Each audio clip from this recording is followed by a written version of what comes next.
patinasi tiri kutaura nyaya yevhu, ndiri kuziva kuti iwewe semurimi wakatoti kwati paredhiyo yako izvozvi uda kunyatsonzwisisa uye ukatogadzira kutotora manotsi kana kuti kutorekodha hameno, asi ndinotenda kuti uchabatsirika pachirongwa chatinacho chino chatinonzirwa neagri seeds.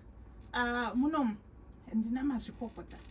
I have a resource person with me here, none other than Ivan Craig, the Sales, Marketing and Extension Services Director from Agri Seeds. Now you know with Agri Seeds, ndiyana mazvikokota, a renowned crop breeding company. They have on the market Zap maize varieties, soybeans called lundi, sugar beans, lana wheat, sorghum, among other crops. And he's going to fill us in on some of the varieties that they have as well on the market. Mr. Craig, welcome to the deep dive. Thank you, and how are you? I'm well, thank you. Indeed, we are grateful, happy to be here, and happy to have you in the studio with us. And that's to soil analysis. To Dr. Tangani kutonzwisisa kuti chichinombo soil analysis in the first place.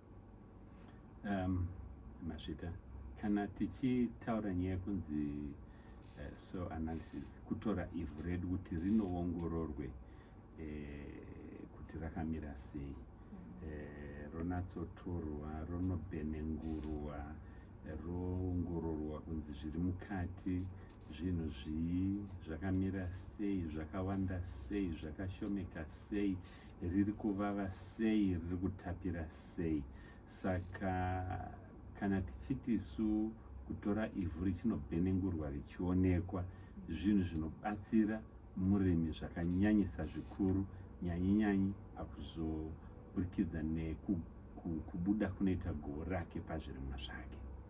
All right, tinotenda. Perhaps you can just go deeper with that one. Why exactly is soil analysis important?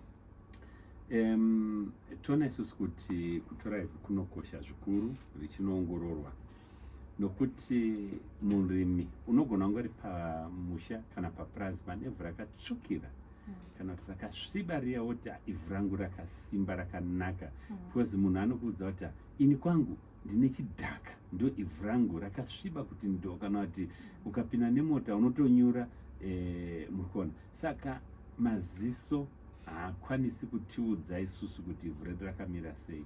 Kutora ivhu onanzva harikwanisi kutiudza kuti ivhu redu rakamira sei.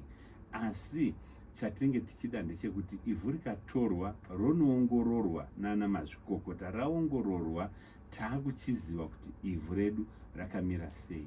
Saka izvozvo zvinhu zvinokosha zvikurusa zvekuti ivhu kana ranoongororwa taakuziva kuti rakamira sei. Zvakafanana nemunhu arwara, haungangoti iwewe ndanzwa kadzungu ndofunga kuti BP ega ndino mapiritsi eBP, kana kuti ndambodonha ndofunga kuti shuga ega ndino mapiritsi eshuga. Unotanga enda kuna chiremba unoongororwa nzi chakudonhedza chii. Tuku sekuru wangu tuku akaimbayo kuti tsvaga kuongorora chatemesa musoro chii, because kuti musoro uzoteme pane pari kurwadza. Saka isu nevhu tinge tichida kuti tizive kuti ivhu redu racho iroro tariongorora rakamira sei. Taziva kuti rakamira sei, tochigadzirisa zvoda kugadziriswa. Rinogona kunge ivhu redu riri kuvava kana kuti ivhu redu riri kutapira, zvichireva izvo kuti pH yedu kuvava nekutapira kwevhu kunobvira pa0 kuchienda pa14, 7 ndo pakati. Ivhu rese tichabva pa7 tichienda takananga kuna 0, ivhu raakuvava. Ivhu rese tikabva pana 7 takananga kuna 14, ivhu raakutapira. Saka panonzipo ivhu redu rakanaka kuti zvirimwa zvinenge zvichikura zvakanaka, kubva pa5.5 yatoti pH iyeya inenge yakashandiswa scale yechloride scale yekuti kubva pana 5.5 tichienda kusvika panana 6.8 ndo level yedu. Handiti munhu unonzi kana wadarika 37 hanzi ari kurwara apisa mwiri, kana yakadzikira aiwa mwiri wake temperature yake yanomira mushe. Saka temperature yedu yevhu pH yatoti soil pH iri pakati pe5.5 kusvika pa6.8 ndo level yepH inokurudzirwa kunzi ivhu redu rigare riripo, nokuti ivhu redu kana raakuvava zvoreva izvo kuti zvirimwa zvedu hazvichakura. Chinopa kuti zvisakure ndezvekuti izvo ivhu redu kana raakuvava zviya, tinoona isusu kuti handisi kuda kupinda hangu musainzi yacho yekuti chichenge chiitika kuti rizovave chichenyu chaitika. Asi kana raakunzi ravava, semurimi chako unofanira kuziva kuti ravava kana kuti ratapira. Saka zvoreva kuti ukaisa fertilizer, chero ukaisa yakawanda sei, tinoona isusu kuti fertilizer iye nekuti ivhu redu rakuvava haikwanisi kunyunguduka, inogara irimo. Ino tinoti kukiya, inokiya maudyo muvhu. Midzi yedu zvakare haichakuri yakasununguka ichienda muvhu, ichienda kure, ichinotsvaga chikafu, ichinotsvaga mvura.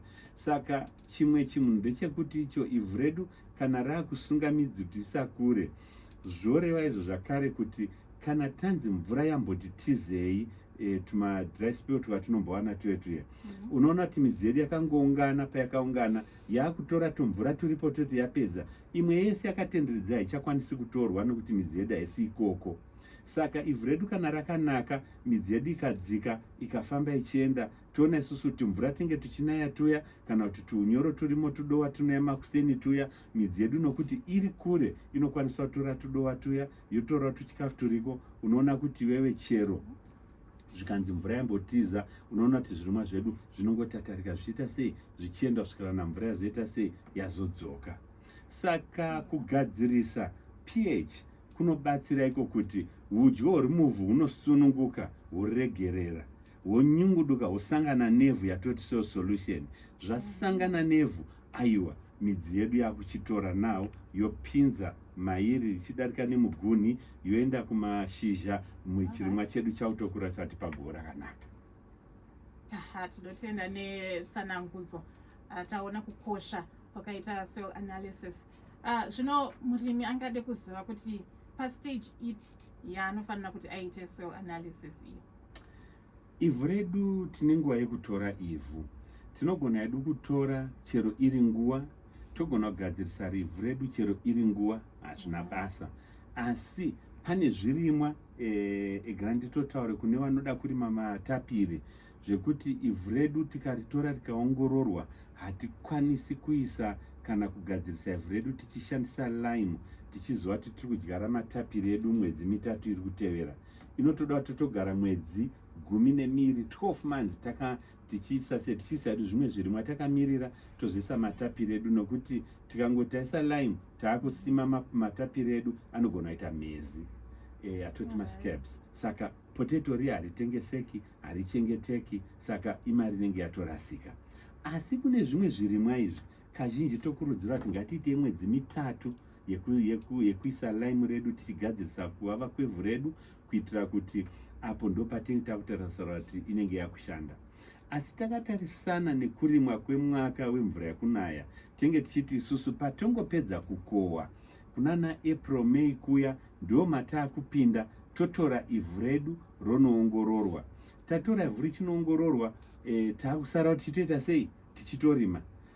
Togona hedu kutora ivhu marimwa, asi kazhinji tinge tichikurudzira tisati taita winter plow, ngatitore ivhu redu tisati tadisturba ivhu redu riya, totora ivhu redu roenda ronoongororwa, tosara tichirima. Radzoka taona kuti mamera rakamira sei, kana riri kuvava richinzi roda kuiswa lime, ndo patobva taisa lime yedu, tobva tasanganisa hedu nedhiski yatichipwanya mavhinga, tichisanganisa lime yedu nevhu repamusoro. Tadaro tochimira hedu, chero tikamira ko 4-5 months kuti kuchinaye, iro rinenge neunyoro watarimira huya watagadzirisa hwepasi, ivhu redu rinenge ichiita sei, richitogadzirisika upH huya. Patozoti takudyara, aiwa, ivhu redu ratoita sei, ratonaka. Zviri zvinhu zvatinge tichikurudzira kuti kukasika kuti ivhu redu riongororwe chinhu chinokosha zvikuru, nokuti zvinotipa kuti patozoti takudyara ivhu redu ratonaka kare paupH hwayo. Zviri zvinhu zvinokoshesesa zvikuru, nokuti fertilizer chinhu chinodhura chekuti waisa fertilizer yoramba ushanda, wotadza kuwana gohwo, zvotoreva kuti hapana mari yauchaita, profit yauchaita, zvese zvatova loss. Saka tikazviita nenguva nemazvo, aiwa tinoona isusu kuti aiwa govo tinoita segovo toribata.